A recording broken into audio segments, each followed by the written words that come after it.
Good evening. You are tuning into AWANI Tonight with me, Farhana Sheikh. AG's report reveals 620 million ringgit losses due to financial mismanagement. And what should we expect from Budget 2022 tomorrow? We ask experts and stakeholders. That's coming up.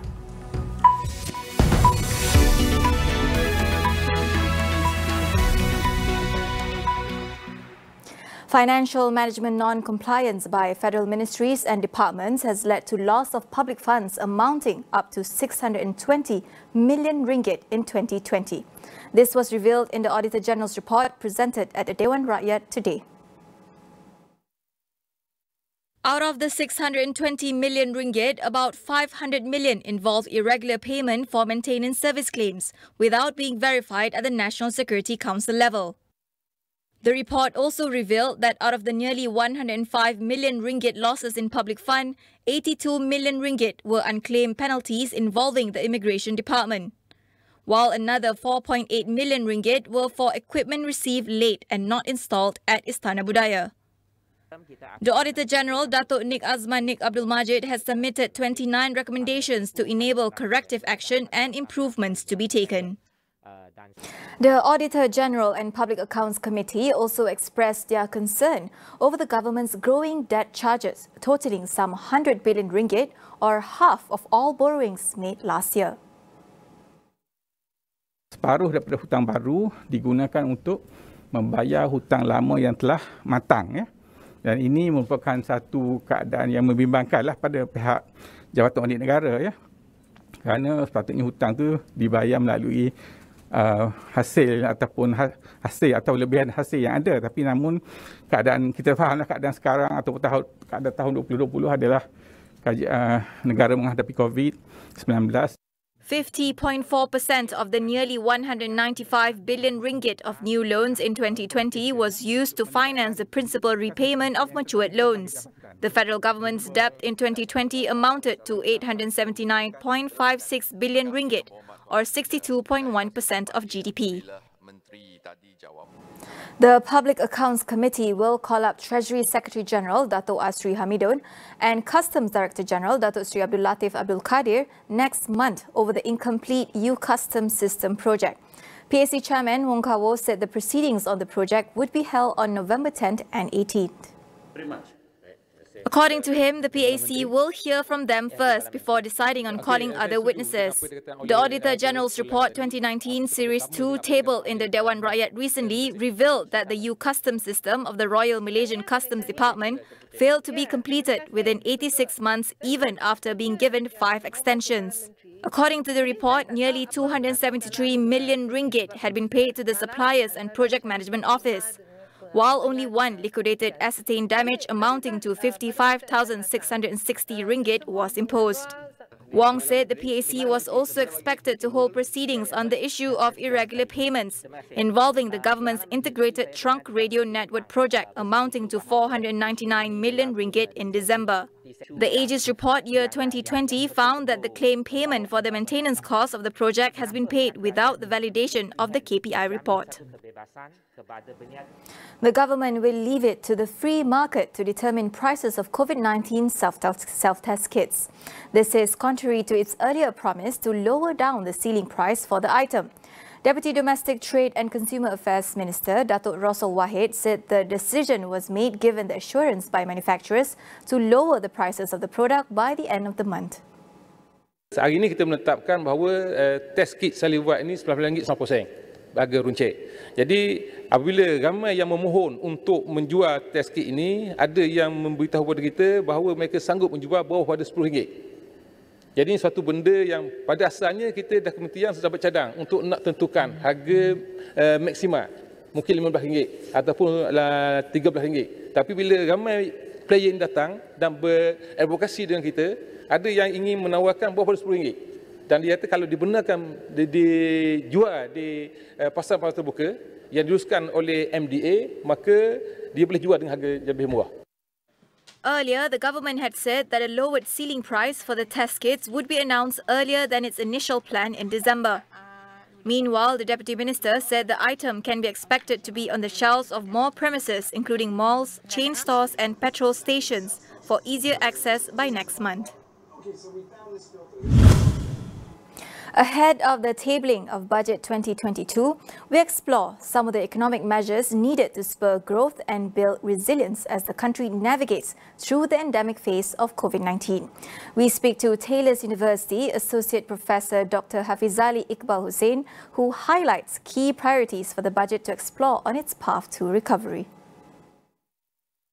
It's important for the budget to focus on economic resilience, because the pandemic has highlighted several issues that need to be addressed. There needs to be enhancement of issues such as social protection, which act as stabilizers. We can also explore areas such as employment insurance for the self-employed, or I think that there's going to be a lot of a shift towards people working in the gig economy. So that's an area which social protection has indicated well too. Okay. Personally, what I would like to see is continuation of targeted handouts for the B40 group. I think that we're going to see a higher e-wallet payment, which I think this time it would be better off. We would be better off if it has to be spent within a stipulated time frame, so that we can see a very strong burst of consumption. And I think that what is important is that we expect to see higher personal tax relief in order to boost private consumption. Dr. Hafizali supports the continuation of the wage subsidy program to help businesses reopen. Besides that, grants and other assistance are also welcomed initiatives. And I think that the biggest thing is that if we have a reopening of the economy, there has to be grants to support this in a lot of different costs. Small companies, they want to reopen, get back into business. From the supply side of things, we're going to need to see support in terms of rehiring, putting up banners, putting up or restarting their business. All of these are going to incur costs, and I think they would appreciate the assistance coming, and that would act as a very important aspect to jumpstart the economy. Digitalization is also key, according to Dr. Hafizali, as the country gears up towards recovery during this endemic phase. The most important step in terms of implementation has to be pushing forward the agenda for digitalization. I think once we start rolling out the shift to 5G, all economic sectors across the board are going to benefit tremendously from this, and I think that should be a priority for implementation. We'll take a short break. Stay with us.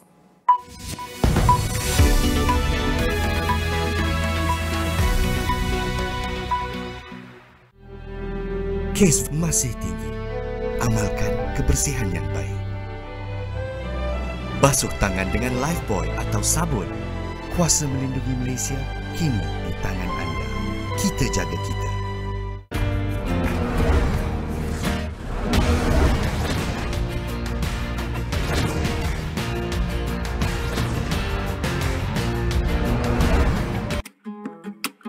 Ayuh keluarga Malaysia, kita bulatkan tekad dan bersatu hati untuk terus memelihara serta mempertahankan kedaulatan negara.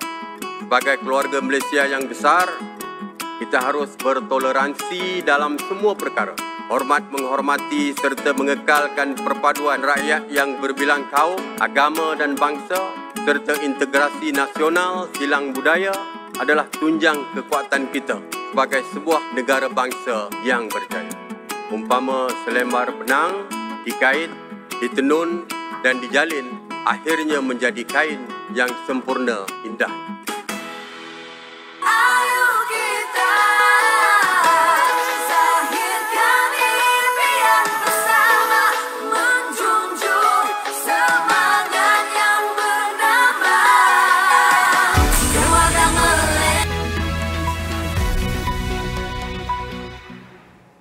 Welcome back. Malaysia is committed to improve the environment's resilience and water assets, following an increased focus towards sustainability in the 12 Malaysia Plan. Association of Water and Energy Research Malaysia's Piara Pakaran suggests key areas the government can look into, starting with achieving net zero emissions and tackling pollution. Now let's talk about moving towards net zero. Now there's a lot of new technologies that's going to come on board. Our government has pledged that we're going to be reaching net zero by 2050.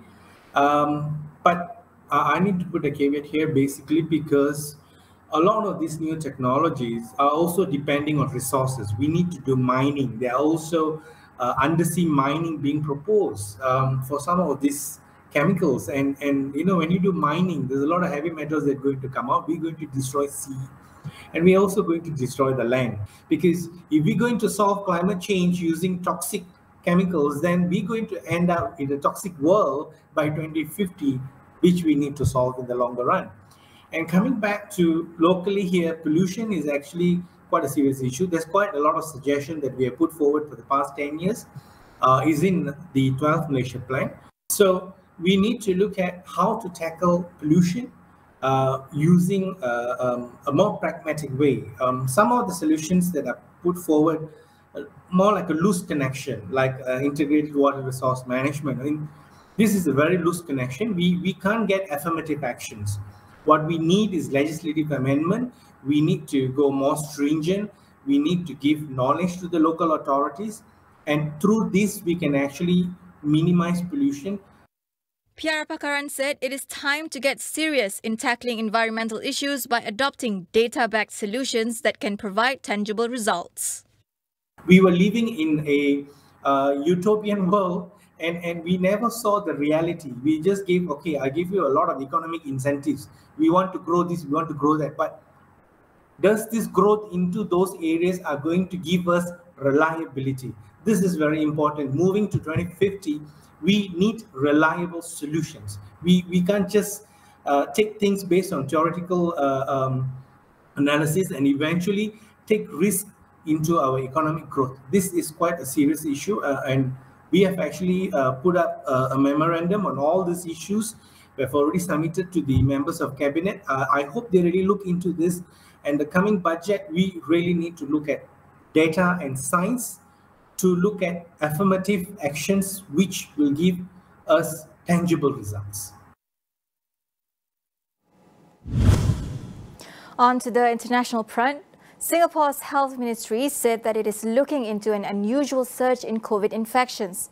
This is after the city-state reported over 5,000 new cases on Wednesday, the most since the start of the pandemic. Singapore also recorded 10 new deaths from COVID-19, bringing the death toll to 349. Among Wednesday's cases, over 4,600 involved cases in the community and 661 in migrant workers' dormitories. A recent spike in infections has prompted Singapore to postpone further relaxations of restrictions. More than 80% of its population has been vaccinated against COVID-19. China placed a third city under lockdown amid rising number of COVID-19 cases. The world's most populous nation is currently grappling with small outbreaks in at least 11 provinces. The resurgence prompted officials this week to lock down Lanzhou City, with a population of over 4 million, and Ejin in the Inner Mongolia region. After confirming one new case, authorities in Heilongjiang province followed suit, forbidding residents from leaving their homes except in emergencies. China's hardline measures have kept the number of new cases far lower than most countries. Beijing is racing to control the recent outbreak with less than 100 days until the Winter Olympics, set to take place from February 4th to 20th next year. Moscow is shutting down non-essential services for 11 days to fight the surge in COVID-19 infections. Russia has reported record numbers of daily cases and deaths. It is also struggling with low vaccination rates despite developing several of its own jabs. Russia reported a record 40,096 new infections and 1,159 fatalities on Thursday. Only essential shops like supermarkets and pharmacies are allowed to open in Moscow, while food outlets are only providing takeaways. Authorities have also given workers across Russia 9 days off from Saturday in a bid to curb infections.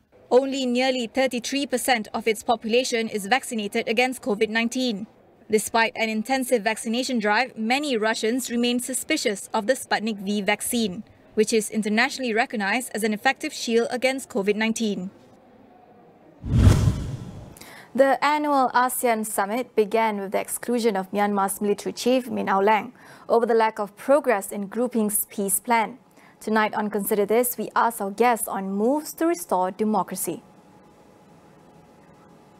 That is all we have for you on AWANI tonight. Get the latest news update on COVID-19 and COVID-19 vaccines from astroawani.com and the Astro Awani app. I'm Fahana Sheh. We'll see you again.